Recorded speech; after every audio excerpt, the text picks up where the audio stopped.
ഞാൻ എൻ്റെ ഉത്തരവാദിത്തം പൂർണ്ണമായി ചെയ്തിട്ടുണ്ട്. എൻ്റെ ഡിവിഷനിൽ വലിയ ഭൂരിപക്ഷത്തോടെ വിജയിച്ചു എന്ന് മാത്രമല്ല, മറ്റുള്ള ഡിവിഷനുകളിലൊക്കെ എനിക്ക് ചെയ്യാൻ കഴിയുന്ന എല്ലാ സംഘടനാപരമായ കാര്യങ്ങളും ഞാൻ ചെയ്തിട്ടുണ്ട്. അതാണ് എന്നെ പാർട്ടി ഏൽപ്പിച്ചത്. ആ ജോലി ഞാൻ ചെയ്തിട്ടുണ്ട്. പിന്നെ ബാക്കിയുള്ള കാര്യങ്ങളെല്ലാം KPCCയുടെ കൃത്യമായ മാർഗരേഖയുണ്ടായിരുന്നു, നിർദ്ദേശമുണ്ടായിരുന്നു. അതിനനുസരിച്ചാണ് അധ്യക്ഷ ഉപാധ്യക്ഷ തെരഞ്ഞെടുപ്പുകൾ നടക്കുക. അത്തരത്തിലാണ് നടക്കേണ്ടത്. അത്തരത്തിൽ നടന്നിട്ടില്ല എന്നുള്ള കാര്യം ചൂണ്ടിക്കാണിച്ചല്ലോ. പ്രധാനമായും 2 മേയർമാരുള്ള സാഹചര്യത്തിൽ KPCC തിരഞ്ഞെടുക്കുക എന്നുള്ളൊരു മാനദണ്ഡം നിൽക്കുന്നു. മറ്റൊന്ന് മുതിർന്ന നേതാവിനെ തിരഞ്ഞെടുക്കുക എന്നുള്ളൊരു കാര്യം കൂടിയുണ്ടല്ലോ. അത്തരം കാര്യങ്ങൾ പരിഗണിച്ചിട്ടില്ല എന്ന് തന്നെയല്ലേ വ്യക്തമാകുന്നത്? അല്ല, അതിൽ KPCCയുടെ മാർഗരേഖയിലുള്ള അത് ഇവിടെ ഒരു തർക്കം വന്നാൽ, ഒന്നിലധികം പേർ വന്നാൽ KPCCക്ക് വിടുക, അല്ലെങ്കിൽ അവിടുന്ന് ഉള്ള നിരീക്ഷകൻ വന്ന് ഒരു അഭിപ്രായ വോട്ടെടുപ്പ് നടത്തുക എന്നുള്ളതാണ്. അത്തരത്തിൽ നടന്നില്ല. ഇപ്പോൾ അതിലേറ്റവും എനിക്ക് മറ്റുള്ള ഒരു കാര്യത്തിലും പരാതിയൊന്നുമില്ല.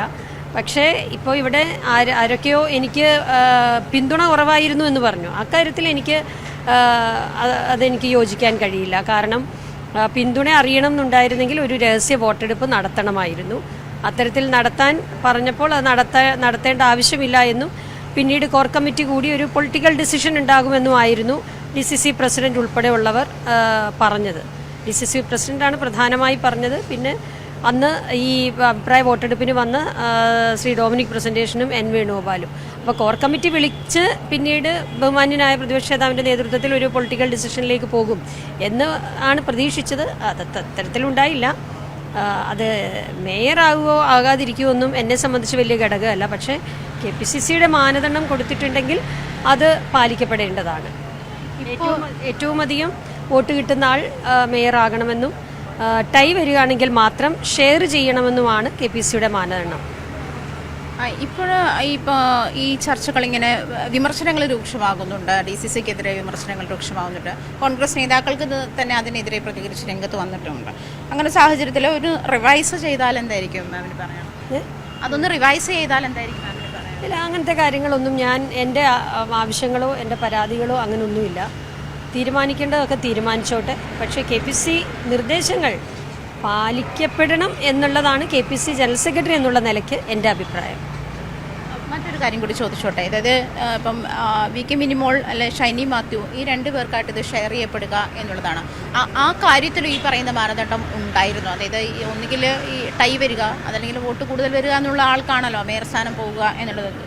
അത് എന്തുകൊണ്ടായിരിക്കാം ഇങ്ങനെ ഒരു, അതായത് 4 പേര് ഡെപ്യൂട്ടി മേയർ സ്ഥാനത്തേക്ക് 4 പേര് ഇത് ചെയ്യുന്ന ഒരു സാഹചര്യത്തിലേക്ക് വന്നിട്ടുണ്ടാവുക? അല്ല, അത് ഞാൻ പറഞ്ഞല്ലോ, KPCC അതിൻ്റെ അത് കൃത്യമായ നിർദ്ദേശം പറഞ്ഞിട്ടുണ്ട്. അഭിപ്രായ വോട്ടെടുപ്പ്, ഒന്നിലധികം ആളുകൾ വന്നാൽ അഭിപ്രായ വോട്ടെടുപ്പ് നടത്തുക. അഭിപ്രായ വോട്ടെടുപ്പ് നടത്തേണ്ടത് KPCCയുടെ നിരീക്ഷകൻ്റെ നേതൃത്വത്തിൽ നടത്തണം. ആ അഭിപ്രായ വോട്ടെടുപ്പ് തന്നെ അവർക്ക് സ്വതന്ത്രമായി രഹസ്യമായി ചെയ്യാനുള്ള ഒരു അവസരം കൂടി നൽകണം. അങ്ങനെ കിട്ടുന്ന വോട്ടിൽ ഏറ്റവും അധികം ആർക്കാണോ അവരാണ് മേയർ സ്ഥാനത്തേക്ക് വരേണ്ടത് KPCCയുടെ നിർദ്ദേശപ്രകാരം. അങ്ങനെ ആണെങ്കിൽ, ഇപ്പോൾ കണക്കുകൾ എനിക്കറിയില്ല, ഞാൻ നേരിട്ടൊന്നും കണ്ടിട്ടില്ല, എന്നോട് ആരും അത് കമ്മ്യൂണിക്കേറ്റ് ചെയ്തിട്ടുമില്ല. പക്ഷേ അങ്ങനെ കോർ കമ്മിറ്റിയിൽ കൂടെ ഉണ്ടായിരുന്ന ആളല്ലേ? പക്ഷേ കോർ കമ്മിറ്റി അവസാനം വിളിച്ചില്ല. ഈ കണക്കുകളുടെ കാര്യം പറയാൻ വേണ്ടി ഒരു ശരിക്കും ഫൈനലി കോർ കമ്മിറ്റി വിളിക്കുമെന്നായിരുന്നു ഷിയാസ് പറഞ്ഞിരുന്നത്. പക്ഷേ അങ്ങനെ ഒരു കോർ കമ്മിറ്റി വിളിച്ചിട്ടില്ല. അപ്പോൾ വിളിച്ചാൽ മാത്രമേ, ഞാനിപ്പോൾ അതുകൊണ്ട് എനിക്ക് അതിൻ്റെ കണക്കുകളെ പറ്റിയൊന്നും വലിയ ബോധ്യമില്ല. ഇപ്പോൾ അവർ പറയുന്നത് വാസ്തവമാണെങ്കിൽ ഏറ്റവും അധികം കിട്ടിയിരിക്കുന്നത് ഷൈനി മാത്യു ആണ് 5 വർഷക്കാലത്തേക്ക് മേയറാകേണ്ടത്.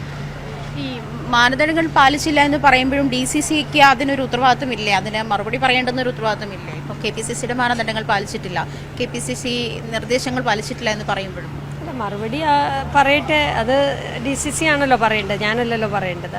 അത് അവർ KPCC നേതൃത്വവും DCCയും അതിൻ്റെ കാര്യങ്ങൾ ആലോചിക്കട്ടെ. അപ്പോൾ അത് മാനദണ്ഡത്തെക്കുറിച്ച് ഞാൻ ചോദിച്ചുകൊണ്ട് മാത്രം പറഞ്ഞതാണ്. അത് മാത്രമല്ല, എനിക്ക് പിന്തുണ കുറവായിരുന്നു എന്ന് പറഞ്ഞതിന് മാത്രമാണ് ഞാൻ മറുപടി പറയുന്നത്. അല്ലാതെ മറ്റുള്ള കാര്യത്തിലൊന്നും എനിക്ക് യാതൊരു പരാതിയോ പരിഭവമോ ഇല്ല.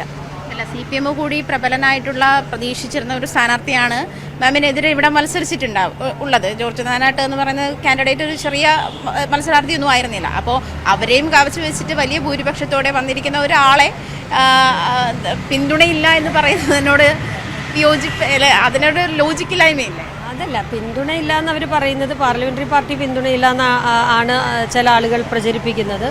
പാർലമെൻ്ററി പാർട്ടിയിലെ പിന്തുണ അറിയണമെങ്കിൽ ഒരു അഭിപ്രായ വോട്ടെടുപ്പ് മാനദണ്ഡങ്ങൾക്ക് അനുസൃതമായി നടത്തണമായിരുന്നു. അങ്ങനെ നടന്നില്ല എന്നുള്ളതാണ് ഞാൻ പറഞ്ഞത്. അങ്ങനെ നടന്നില്ല. ഇനി ഒരു ഫൈനൽ തീരുമാനം എന്താണ്? മേയർ സ്ഥാനാർത്ഥി എന്നുള്ള കാര്യത്തിൽ ഒന്നുകൂടെ പാർട്ടി റിവൈസ് ചെയ്താൽ? ഇല്ല, അത്തരം കാര്യങ്ങളൊന്നും ഞാൻ ആലോചിക്കുന്നില്ല. ഞാൻ എൻ്റെ പ്രവർത്തനങ്ങളുമായി മുമ്പോട്ട് പോവുകയാണ്. എന്നെ സംബന്ധിച്ച് എൻ്റെ ഡിവിഷനിലെ ജനങ്ങൾ എന്നെ ഏൽപ്പിച്ച വലിയ ഉത്തരവാദിത്തമുണ്ട്, KPCCയുടെ ഉത്തരവാദിത്തമുണ്ട്. ഇത് രണ്ടും ചെയ്യുക എന്നുള്ളതാണ് ഞാൻ ചെയ്യുന്നത്. അതിനപ്പുറമായി മറ്റൊന്നും ഞാനിപ്പോൾ ചിന്തിക്കുന്നില്ല. തഴയപ്പെട്ടു എന്നൊരു തോന്നലുണ്ടോ? ഒരിക്കലും ഇല്ല. ഞാൻ അതിലും എത്രയോ മഹത്തരമായ ഒരു പോസ്റ്റിലാണ് പാർട്ടി എന്നെ നിർത്തിയിരിക്കുന്നത്. അതെത്രത്തോളം വലുതാണ് എന്നുള്ളത് എന്നെപ്പോലുള്ളവർക്ക് മനസ്സിലാകും. കാരണം പാർട്ടിയിൽ കാലങ്ങളോളം പ്രവർത്തിച്ചിട്ടും ഒരു പോസ്റ്റും കിട്ടാതെ, ഒരു പാർലമെന്ററി രംഗത്ത് മത്സരിക്കാൻ കഴിയാതെ മരണപ്പെട്ടു പോയ നൂറുകണക്കിന് കോൺഗ്രസ് പ്രവർത്തകരുടെ വലിയ ശക്തിയാണ് ഇന്നും ഈ പാർട്ടിക്കുള്ളത്. അങ്ങനെയുള്ള എത്രയോ പേർ പുറത്തു നിൽക്കുമ്പോൾ എനിക്ക് കിട്ടിയതെല്ലാം വലുതാണ് എന്ന് തന്നെയാണ് ഞാൻ കാണുന്നത്.